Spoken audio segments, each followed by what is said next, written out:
Brazil ദേശീയ ടീമിൻ്റെ ഭാഗത്ത് നിന്ന് നോക്കുമ്പോൾ ചർച്ചകളിലൊക്കെ നമ്മൾ ആദ്യം കാണുക അല്ലെങ്കിൽ ആദ്യം കേൾക്കുക നെയ്മർ ജൂനിയറുടെ പേരാണ്.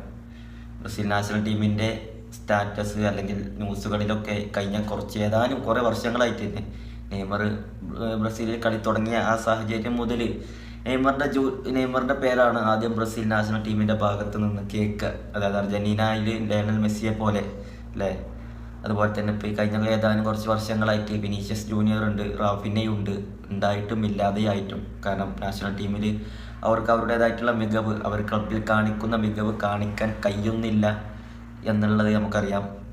അത് അവർ മാറ്റിക്കൊണ്ടിരിക്കാൻ ശ്രമിക്കുകയാണ്. റാഫിനൊക്കെ കഴിഞ്ഞ കുറച്ച് മത്സരങ്ങളൊക്കെ ഫോമായിട്ടുണ്ട് ബ്രസീലിന് വേണ്ടിയിട്ട്. വിനീഷ്യസ് ജൂനിയർ അതുപോലെ റാഫിൻ്റെ ഒക്കെ നെയ്മറിന് ശേഷം ബ്രസീലിൽ കേട്ടുകൊണ്ടിരിക്കുന്ന ഒരു പേരാണ്. ഇതിൻ്റെ ഇടയിൽ കൂടുതൽ ആളുകൾ ചർച്ചകളൊന്നും ചെയ്യാത്ത ഒരു പേരുണ്ട് ബ്രസീൽ നാഷണൽ ടീമിലെ ഒരു താരം, നമ്മളെ റയലിൻ്റെ സൂപ്പർ താരം റോഡ്രിഗോ. അപ്പം അദ്ദേഹത്തെക്കുറിച്ച് കണ്ടപ്പോൾ ബ്രസീലിൻ്റെ മുൻ പരിശീലകൻ ഫെർണാണ്ടോ ഡെനിസ് സംസാരിച്ചിരിക്കുകയാണ്. അതായത് ബ്രസീൽ ടീമിലെ ഏറ്റവും മികച്ച ടാലൻറ്റ് റോഡ്രിഗോയാണെന്നാണ് അദ്ദേഹത്തിൻ്റെ അഭിപ്രായം. നിലവിൽ ബ്രസീൽ ടീമിലെ ഏറ്റവും മികച്ച ടാലൻറ്റ് റോഡ്രിഗോയാണ്. അദ്ദേഹം ലെഫ്റ്റ് ഫുട്ട് കൊണ്ട് ഷൂട്ട് ചെയ്യുന്നു, അതുപോലെ ഫ്രീ കിക്കുകൾ എടുക്കുന്നു എന്നൊക്കെയാണ് അദ്ദേഹത്തിൻ്റെ അഭിപ്രായം. ബ്രസീൽ മുൻ പരിശീലകൻ ഫെർണാണ്ടോ ഡെനിസിൻ്റെ അഭിപ്രായം റോഡ്രിഗോയെ കുറിച്ചിട്ട്.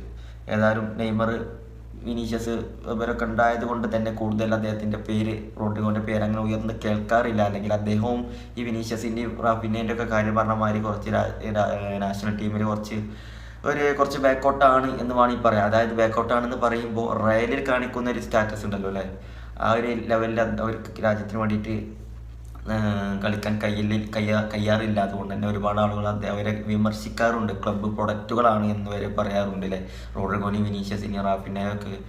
ഏതായാലും ഇപ്പോൾ അടുത്ത വേൾഡ് കപ്പിൽ റോഡ്രിഗോക്ക് ഒരു പ്രതീക്ഷയാണ്. റോഡ്രിഗോ അതുപോലെ തന്നെ വിനീഷ്യസ് ജൂനിയർ അതുപോലെ റാഫിനയുടെ മികച്ച ഫോം, അതുപോലെ തന്നെ സൂപ്പർ താരം നെയ്മർ ജൂനിയറുടെ അവസാന വേൾഡ് കപ്പ് അദ്ദേഹത്തിൻ്റെ ഫിറ്റ്നസ്സൊക്കെ ഓക്കെ ആക്കിക്കൊണ്ടിരിക്കുന്നു. സാന്റോസിലെത്തിയിട്ട് മികച്ചൊരു വേൾഡ് കപ്പ് 2026 വേൾഡ് കപ്പ് ബ്രസീലിന് വേണ്ടിയിട്ട് അതൊരു മുൻനിരയിൽ, ആ വേൾഡ് കപ്പ് ബ്രസീലിൽ എത്തിക്കാൻ വേണ്ടിയിട്ട് മുൻനിരയിൽ ഇവരെല്ലാവരും ഉണ്ടാകുമെന്ന് തന്നെയാണ് പ്രതീക്ഷിക്കുന്നത്. 2026 വേൾഡ് കപ്പിൽ നല്ലൊരു റിസൾട്ട് ബ്രസീലിൻ്റെ ഭാഗത്തു നിന്ന് ഉണ്ടാകുമെന്ന് തന്നെയാണ് എല്ലാവരും ഫുട്ബോൾ ലോകം പ്രതീക്ഷിക്കുന്നത് അല്ലേ.